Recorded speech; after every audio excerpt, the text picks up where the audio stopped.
Hi guys, welcome to Textory. It is summer, at least in the northern hemisphere, and I am officially boiling. It is so hot, and originally I wanted to incorporate a summer themed text in today's episode, but you know what? We're gonna do completely the opposite. We're going to go Arctic to remind ourselves how good we have it right now, not having to deal with our toes freezing off. So this is probably the first text that we focus on that features no women. We usually focus on female-themed texts. This one was written by a guy, but he's a Nobel Peace Prize winner and he married a female skier, so I think he gets a pass. Today we are time traveling to the cruel and unforgiving north of the late 19th century. We will be reading diary entries by Fridtjof Nansen, who was a Norwegian explorer. I mean, he did many things. He was also a politician, he was a scientist, he did all. But today we're focusing on his career as a polar explorer. Why does it sound like Dora the Explorer? I don't know. In late 19th century, there were several expeditions attempting to reach the North Pole. It was basically like a race, seeing which country will be able to do it first. And unfortunately, due to a lack of research, due to harsh conditions, due to technical mistakes, a lot of these expeditions ended in a tragedy. And one crucial element that often failed was basically the ships that were chosen for the expeditions. So a little bit of physics here. Your girl has taken physics class. The last time I did it was probably 16. But basically, if you were traveling in the freezing water of the Arctic, you wouldn't just sail right through it. In the winter months, not even winter, but in the colder months from around October to late spring, the sea basically froze and the ice pushed onto your ship. And that was the case with so many expeditions where the ships just couldn't take the pressure, like me sometimes. The ships couldn't take the pressure of the ice, and that was the case for the Jeannette expedition, when the ship ended up being crushed by the ice in 1881. The Varna ship was crushed in 1882. The Bjerling-Kalstenius expedition ended up being shipwrecked as well, not by the ice, but some other factors. But basically, the ship seemed to be the weak point in all these expeditions. Nansen had already had experience in polar expeditions when he was preparing for his North Pole attempt. He was the first person to cross Greenland, and he did so on skis, which I think is pretty badass. There could be much said about Nansen's skills and intelligence, but one thing that I personally think is noteworthy was that he seemed to have been a humble guy. Like, he was a chill dude. You know, he had nothing of that toxic masculinity. He was not underestimating the forces of nature. He was not like, yeah, let's go guys, let's do it. His biggest strength was preparation. He was like, the more time I spend on preparing the trip, the bigger the chance there would be of it succeeding. Other explorers were so obsessed with the idea of reaching the North Pole first that they allowed many mistakes, and Nansen would rather spend months and even years planning the journey. So the first time he actually seriously thought about attempting to reach the North Pole was when the debris from the Jeannette ship that I just mentioned, that ship sunk north of the Siberian coast, but the debris was found in Greenland 3 years later. So scientists started arguing that there must be an east to west current in the Arctic Sea, because otherwise how would artifacts that were clearly from the Jeannette ship, like they contained the names of the Jeannette crew members, there were documents, how would those things make it to Greenland if it's so far off from where Jeannette sank? Nansen was in favor of the current theory. He agreed with that, and he came up with a plan. So he wanted to get the ship east of Norway to the Siberian coast where Jeannette sank. He would plow through the ice as far north as possible, and then he would allow for the ship to be carried to the North Pole by the current, and then probably further west to Greenland. So again, the only weak point of this plan was the ship. Similarly to me in social situations, none of the ships could so far deal with the pressure. And Nansen knew how important the ship would be and how crucial it would be, not only for the potential success, but also to the survival of the crew, because every time the ships got crushed before, it wasn't a sudden crash. It wasn't like the Titanic submarine. It was a gradual process, but the crew was still left without the ship in the middle of nowhere. So he knew that this would be crucial to his people basically making it. And he found an unusual solution to this problem. So because the pressure of the freezing ice damaged the ships, he wanted to construct a ship that would sort of get pushed up by the ice, so it would float on top of the ice. So he commissioned a shipwright, Colin Archer, and that's how Fram, which means forward in Norwegian, was constructed. And if you look up the photos of Fram, it looks a little round and a little chunky, and it was this round shape that was supposed to help sustain the ice pressure. Now, whether it succeeded or not, without further ado, let's read Nansen's diaries and we'll find out. Monday, October 9th. All at once in the afternoon, as we were sitting idly chattering, a deafening noise began, and the whole ship shook. This was the first ice pressure. Everyone rushed on deck to look. The Fram behaved beautifully, as I had expected she would. On pushed the ice with steady pressure, but down under us it had to go, and we were slowly lifted up. These squeezings continued off and on all the afternoon, and were sometimes so strong that the Fram was lifted several feet. But then the ice could no longer bear her, and she broke it below her. There seems to be a good deal of movement in the ice here. Peter has just been telling us that he hears the dull booming of strong pressures not far off. Tuesday, October the 10th. The ice continues disturbed. The ice is restless and has pressed a good deal today again. It begins with a gentle crack and moan along the side of the ship, which gradually sounds louder in every key. Now it is a high, plaintive tone. Now it is a grumble. Now it is a snarl, and the ship gives a start up. The noise steadily grows till it is like all the pipes of an organ. The ship trembles and shakes and rises by fits and starts, or is sometimes gently lifted. There is a pleasant, comfortable feeling in sitting listening to all this uproar and knowing the strength of our ship. Many a one would have been crushed long ago. But outside the ice is ground against our ship's sides, the piles of broken up floe are forced under the heavy invulnerable hull, and we lie as if in a bed. Soon the noise begins to die down, the ship sinks into its old position again, and presently all is silent as before. In several places round us, the ice is piled up, one spot to a considerable height. Towards evening there was a slackening, and we lay again in a large open pool. I cannot imagine the absolute anxiety I would have felt, not only because of all the sounds that the ice would have been making, but knowing that my idea is being put to the test. Like, just knowing that no one has ever sailed this ship before in those circumstances, and that the only guarantee we have of our safety, like me and my crew, is basically what I came up with. This dude definitely does not have imposter syndrome, that's for sure. Friday, October the 13th. Oh, Friday the 13th, dude. Now we are in the very midst of what the prophets would have had us dread so much. The ice is pressing and packing round us with a noise like thunder. It is piling itself up into long walls and heaps high enough to reach a good way up the Fram's rigging. In fact, it is trying its very utmost to grind the Fram into powder.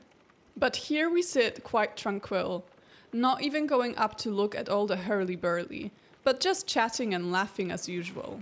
That is so sweet, because there is a lot of reports in the diary about just their daily lives, and It's just so normal. They were playing games, they were chatting, they were smoking, it was just a group of guys, a group of dudes in incredibly harsh conditions, but inside the ship it was quite warm, it was quite comfy, and they were just like, yeah, it is what it is. As long as we're all healthy and we're all surviving, let's just stick to the humanity that we have left. And I think that's incredible.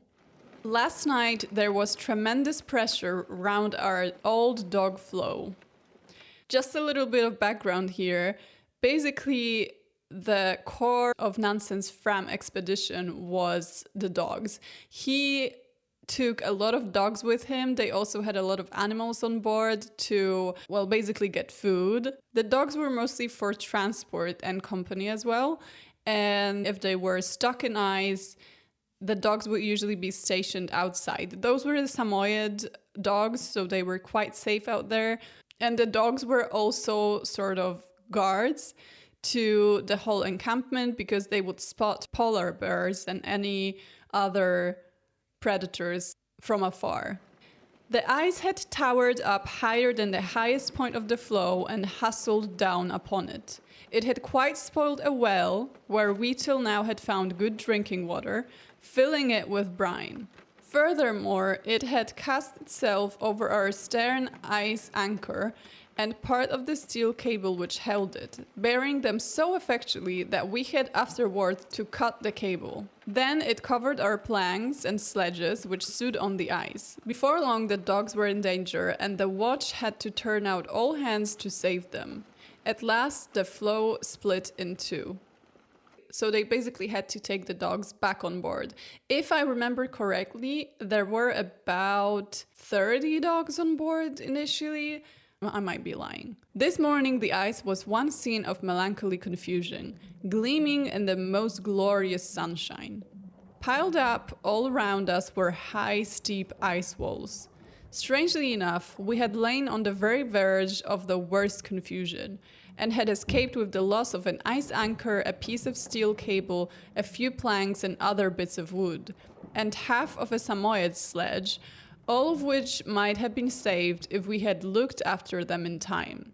But the men have grown so indifferent to the pressure now that they do not even go up to look, let it thunder ever so hard. They feel that the ship can stand it, and so long as that is the case, there is nothing to hurt except the ice itself. So basically they were chilling so hard in the comfy Fram interiors that they did not notice losing some of the equipment that they left outside. In the morning, the pressure slackened again, and we were soon lying in a large piece of open water, as we did yesterday. Today again, this stretched far away towards the northern horizon, where the dark atmosphere indicated some extent of open water. I now give the order to put the engine together again. They told me it could be done in a day and a half, or at most 2 days. We must go north and see what there is up there. I think it possible that it may be the boundary between the ice drift that Jeanette was in and the pack we are now drifting south with, or can it be land? So despite all this ice pressure and the sea basically freezing up for the winter, he was still determined to make it as far north as he can. Wednesday, October 25th. We had a horrible pressure last night. I awoke and felt the Fram being lifted, shaken, and tossed about, and heard the loud cracking of the ice breaking against her sides. After listening for a little while, I fell asleep again, with a snug feeling that it was good to be on board the Fram.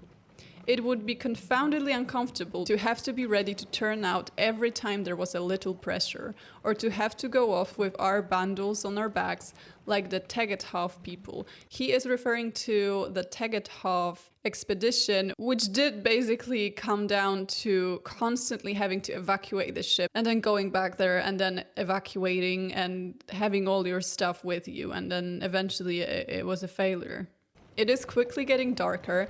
The sun stands lower and lower every time we see it. Soon it will disappear altogether if it has not done so already. The long, dark winter is upon us, and glad shall we be to see the spring.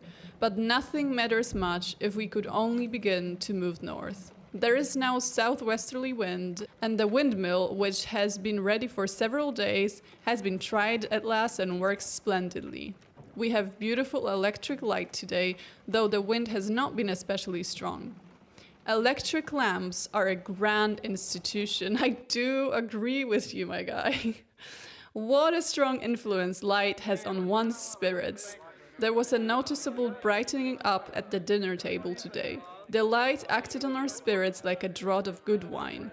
And how festive the saloon looks. We felt it quite a great occasion, drank Oscar Dixon's health, and voted him the best of good fellows. Oscar Dixon was a Swedish merchant that basically sponsored the Fram expedition. Thursday, October the 26th. We are moving quickly north, due north, says Peter. It does look as if things were going better. Great celebration of the day beginning with target shooting. Then we had a splendid dinner of 4 courses, which put our digestive apparatus to a severe test. The Fram's health was drunk amidst great and stormy applause. The proposer's words were echoed by all hearts when he said that she was such an excellent ship for our purpose that we could not imagine a better. Great applause. And we therefore wished her and ourselves with her long life. Hear, hear. After supper came strawberry and lemon punch, and prizes were presented with much ceremony and a good deal of fun, all being taken off in turn in suitable mottos, for the most part composed by the ship's doctor. There was a prize for each man. The first prize taker was awarded the wooden cross of the Order of the Fram, to wear suspended from his neck by a ribbon of white tape.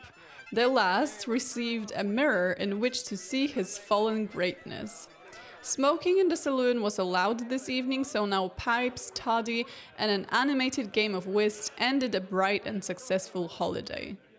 That is so cute, but also it's so surreal to imagine them being stuck in the darkness in the Arctic waters, so far away from everyone that they would never even be found, and they're just stuck inside a tiny wooden ship, and they're drinking strawberry and lemon punch and playing games. It's insane, actually. But it also brings me such comfort knowing that humans will be humans, and humans, even the rough explorers they are, will always appreciate good fun. Now, this is a very touching moment in the diary because Nansen basically reminisces his wife and is like, well, it kind of sucks to do this long distance thing, guys. So here's what he says. Sitting here now alone, my thoughts involuntarily turn to the year that has gone since we stood up there on the platform and she threw the champagne against the bow, saying, "Fram is your name." And the strong, heavy hull began to glide so gently. I held her hand tight. The tears came into eyes and throat, and one could not get out a word. The sturdy hull dived into the glittering water. A sunny haze lay over the whole picture. Never shall I forget the moment we stood there together, looking out over the scene. And to think of all that has happened these 4 last months. Separated by sea and land and ice, coming years too lying between us, it is all just a continuation of what happened that day. But how long is it to last? I have such difficulty in feeling that I am not to see home again soon. When I begin to reflect, I know that it may be long, but I will not believe it. Thursday, November the 2nd. The temperature keeps at about minus 22 Fahrenheit below zero. That is minus 30 Celsius. But it does not feel very cold. The air is so still. We can see the aurora borealis in the daytime too. I saw a very remarkable display of it about 3 this afternoon. On the southwestern horizon lay the glow of the sun. In front of it, light clouds were swept together, like a cloud of dust rising above a distant troop of riders. Then dark streamers of gauze seemed to stretch from the dust cloud up over the sky, as if it came from the sun, or perhaps rather as if the sun were sucking it into itself from the whole sky. It was only in the southwest that these streamers were dark. A little higher up, farther from the sun glow, they grew white and shining, like fine glistening silver gauze. They spread over the vault of heaven above us and right away towards the north. I stood long looking at them. One thing that you can say undoubtedly about Nansen was he loved the north. He was obsessed with the north. He loved the sea, he loved nature, and I think that's what I find relatable about him, was just how astonished he is by the nature that he witnesses. But then he's also going through it because he's not getting any closer to the North Pole, and he begins doubting himself. Here I sit in the still winter night on the drifting ice floe and see only stars above me. Far off I see the threads of life twisting themselves into the intricate web, which stretches unbroken from life's sweet morning dawn to the eternal death stillness of the ice. Thought follows thought. You pick the whole to pieces and it seems so small, but high above all towers one form. Why did you take this voyage? Could I do otherwise? Can the river arrest its course and run uphill? My plan has come to nothing. That palace of theory which I reared in pride and self-confidence, high above all silly objections, has fallen like a house of cards at the first breath of wind. Build up the most ingenious theories and you may be sure of one thing, that fact will defy them all. Was I so very sure? Yes, at times, but that was self-deception, intoxication. A secret doubt lurked behind all the reasoning. It seemed as though the longer I defended my theory, the nearer I came to doubting it. But no, there is no getting over the evidence of that Siberian driftwood. But if after all we are on the wrong track, what then? Only disappointed human hopes, nothing more. And even if we perish, what will it matter in the endless cycles of eternity? I started laughing because it reminds me of that one meme where like something happens or you complain about something and then the camera like zooms out and the text says, does it really matter? And then you just keep zooming out until you're in space. Like you see the whole Earth, then you see other planets, then you see other galaxies. And that's basically what he's saying here. The Fram is a warm, cozy abode. Whether the thermometer stands at 22 above zero or at 22 below it, we have no fire in the stove. The ventilation is excellent, especially since we rigged up the air sail, which sends a whole winter's cold in through the ventilator. Yet in spite of this, we sit here warm and comfortable with only a lamp burning. I am thinking of having the stove removed altogether. It is only in the way. At least as far as our protection from the winter cold is concerned, my calculations have turned out well. Neither do we suffer much from damp. It does collect and drop a little from the roof in one or two places, especially astern in the foreman cabins, but nothing in comparison to what is common in other ships. And if we lighted the stove, it would disappear altogether. When I have burned a lamp for quite a short time in my cabin, every trace of damp is gone. These are extraordinary fellows for standing the cold. With the thermometer at 22 below zero, Benson goes up in his shirt and trousers to read the thermometer on deck. Tuesday, November the 28th. The disappointment lost no time in coming. There had been a mistake either in the observation or in Nansen's calculations. The soundings today showed 142 meters of water. The soundings basically found out how deep the water was, or about the same as yesterday, and the sounding line indicated a southwesterly drift. However anxious one is to take things philosophically, one can't help feeling a little depressed. I try to find solace in a book, absorb myself in the learning of the Indians, their happy faith in transcendental powers, in the supernatural faculties of the soul, and in a future life. Oh, if one could only get hold of a little supernatural power now and oblige the winds always to blow from the south. It's really sweet how they were stuck in the middle of nowhere and he was like, yeah, I'm studying Indian spiritualism now. Because it does sound very modern. Thursday, November the 30th. The lead showed a depth of exactly 170 meters today, and it seemed by the line as if we were drifting northwest. We are almost certainly further north now. Hopes are rising and life is looking brighter again. My spirits are like a pendulum. If one could imagine such an instrument giving all sorts of irregular swings backward and forward, try having a menstrual cycle. It is no good trying to take the thing philosophically. I cannot deny that the question whether we are to return successful or unsuccessful affects me very deeply. It is quite easy to convince myself with the most incontrovertible reasoning that what really matters is to carry through the expedition, whether successfully or not, and get safe home again. I could not but undertake it, for my plan was one that I felt must succeed, and therefore it was my duty to try it. Well, if it does not succeed, is that my affair? I have done my duty, done all that could be done, and can return home with an easy conscience to the quiet happiness I have left behind.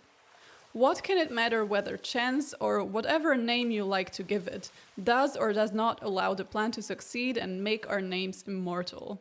The worth of the plan is the same, whether chance smiles or frowns upon it. And as to immortality, happiness is all we want, and that is not to be had here. I can say all this to myself 1,000 times. I can bring myself to believe honestly that it is all a matter of indifference to me. But nonetheless my spirits change like the clouds of heaven, according as the wind blows from this direction or from that. Or the soundings show the depth to be increasing or not, or the observations indicate a northerly or southerly drift. When I think of the many that trust us, think of Norway, think of all the friends that gave us their time, their faith, and their money. The wish comes that they may not be disappointed, and I grow somber when our progress is not what we expected it would be. And she that gave most, does she deserve that her sacrifice should have been made in vain? He's referring to his wife. Ah, yes, we must and will succeed. So he did feel immense pressure, ha ha ha, like the ship, for the expedition to be successful because he convinced everyone that his idea was going to work. He got the money, he got the permission, he gathered people, and he felt like if they did not succeed, everyone would just be thoroughly disappointed and would just not believe his ideas anymore. And then there was the pressure of his wife who was left behind, and if it wasn't successful, what was she waiting for? So he definitely did feel like it was either that or else what's the point? Sunday, December the 10th. Another peaceful Sunday. The motto for the day in the English almanac is, "He is happy whose circumstances suit his temper, but he is more excellent who can suit his temper to any circumstances." Very true, and exactly the philosophy I am practicing at this moment. I am lying on my berth in the light of an electric lamp, eating cake and drinking beer while I am writing my journal. Presently I shall take a book and settle down to read and sleep. The arc lamp has shone like a sun today over a happy company. We have no difficulty now in distinguishing hearts from diamonds on our dirty cards. It is wonderful what an effect light has. I believe I am becoming a fire worshipper. It is strange enough that fire worship should not exist in the Arctic countries. For the sons of men, fire is the best, and the sight of the sun. A newspaper appears on board now. Framsia, News of or Outlook from the Fram, is its name, and our doctor is its irresponsible editor. The first number was read aloud this evening and gave occasion for much merriment. Nothing makes me more happy than people doing stupid things in serious circumstances throughout history. Like knowing that those brave men were fighting off polar bears one day and then the other day they made their own newspaper because they were so bored. I love humans so much. And the editor of the newspaper, so the doctor, he wrote a poem about the whole experience for the newspaper, and it goes like this. Far in the ice there lies a ship, boys. Mast and sail ice to the very tip, boys. But perfectly clear, if you listen, you can hear, there is life and fun on board that ship, boys. What can it be? Come along and see. It is Nansen and his men that laugh, boys. Nothing to be heard at night but glasses clink, boys, full of greasy cards and counters chink, boys, if he won't declare. It is getting late and the stars won't wait. You and I must up and out alone, boys.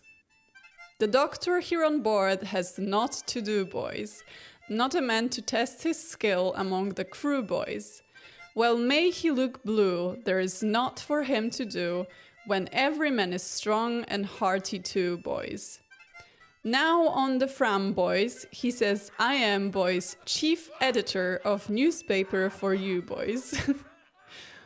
We're gonna end this here because it's so cute. And I just can't get over the fact that it was basically a rubbish poem. If you are curious about how the whole expedition ended, then I have good news and bad news.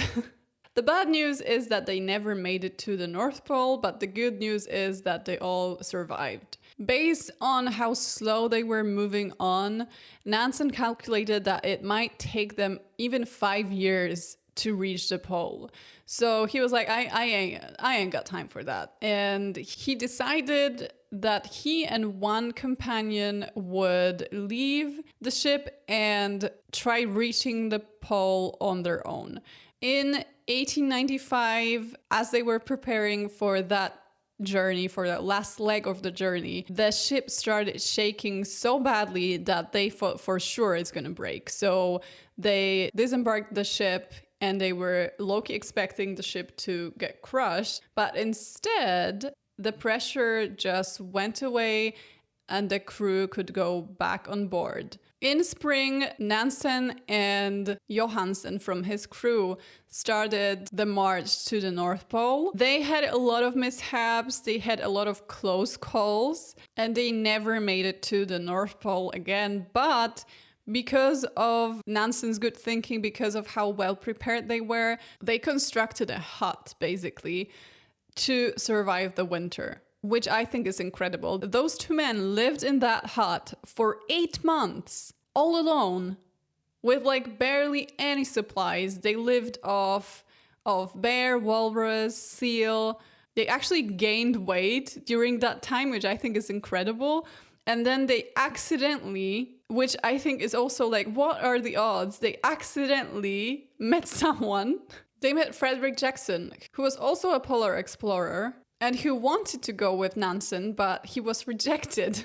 So he organized his own expedition. So they were kind of saved by Jackson and his men, and they were eventually rescued. In the meantime, Fram was slowly drifting back home, and it made it safely to Norway. So everyone safely got home, everyone survived the journey, and that itself was a tremendous success. And the discoveries that they made during the trip really helped Arctic geography develop.